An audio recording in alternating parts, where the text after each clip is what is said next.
Alrighty, so who are you and what is your story? My name is Valencia Scott, and my story is one of growing past adversity to find your way into this world, to allow your gift to make room for you. Yeah, absolutely. I think a lot of people can relate to that. Can you go into a little bit more detail into what that means for you? Sure. So I was born and raised in Miami, Florida, a product of a single mother household, but I did grow up in a multi-generational household. I was also raised by my grandparents, my mother's mother and father. Again, my mom was a single mother, worked a lot, left me and my sibling, my brother, in the care of my grandparents, primarily my grandmother. So it was a great upbringing, I did feel some senses of security. However, there were times of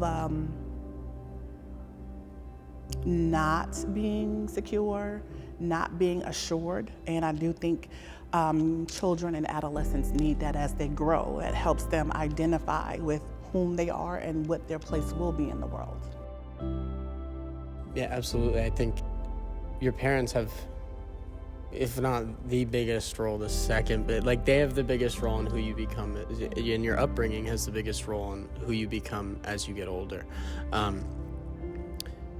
Dealing with that, I think that's something a lot of kids, even old adults now or their parents are still around, or they have people in their lives that are harsh, that are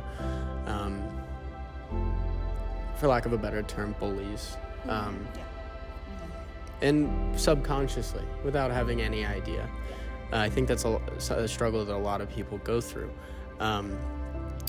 Having gone through that and now hopefully being past it to a certain extent, what advice could you give to someone that is dealing with that? Maybe doesn't even know they're dealing with it.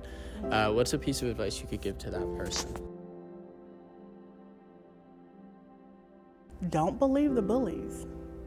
People, humans in society, we have a way of passing on our shortcomings, our limitations, our anger, those types of things. We have a way of passing that on to weaker individuals, and a lot of times that ends up being children.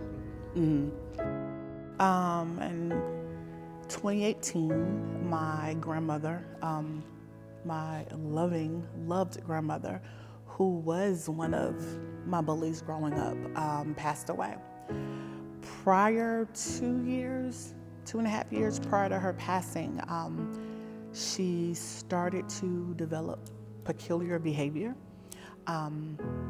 Went from living independently to living with my family, living with my mother and things of that nature, where you get to see things that you didn't necessarily see before because they were in another household.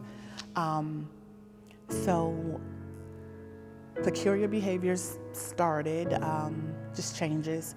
And at some point she was diagnosed with dementia and some other things. We found out that there was history of bipolar and borderline schizophrenia. So to reach the age of almost 80, and you've had a lifelong series of bouts of struggles that you yourself, the individual or family and friends, just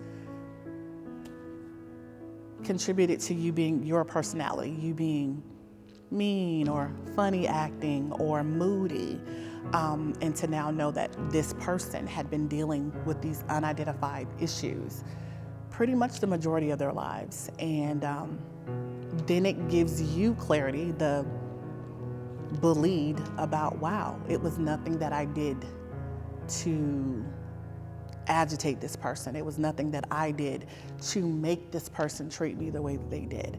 This person has been suffering. It wasn't me, anything about me, it was the disease or diseases. It can even be the people you love the most. Absolutely. And I think because you're the most comfortable around them. It gets to a point where you take it for granted. You feel like they'll never be gone. Absolutely. But it gets to a point where people have to do what's right for them, and have to, whether it's standing up for themselves, ridding that person, or just taking time away from that person, whatever it is. But it tends to be the people that you love the most that feel the repercussions of maybe something you're going through, which is hard to realize in the moment for anyone. But yeah, I definitely think that's a struggle that a lot of people deal with. All right, and one last question. So for someone who's gone through that, and again is also now on the other side of it, like I said before, how has that made you into who you are today? Gave me a tougher skin. However, it did allow me the time and space to figure out what was important to me and that I matter. My mental safety matters, my physical safety matters, my psychological safety matters. My wants and my needs matter. When you grow up in a situation like that, you're taught you don't matter. What you want does not matter. Who you are doesn't matter. Who you want to be does not matter, but it does. How it made me now on the other side of it, a stronger person, yes. What I want matters. What I need matters. I am important. I am important.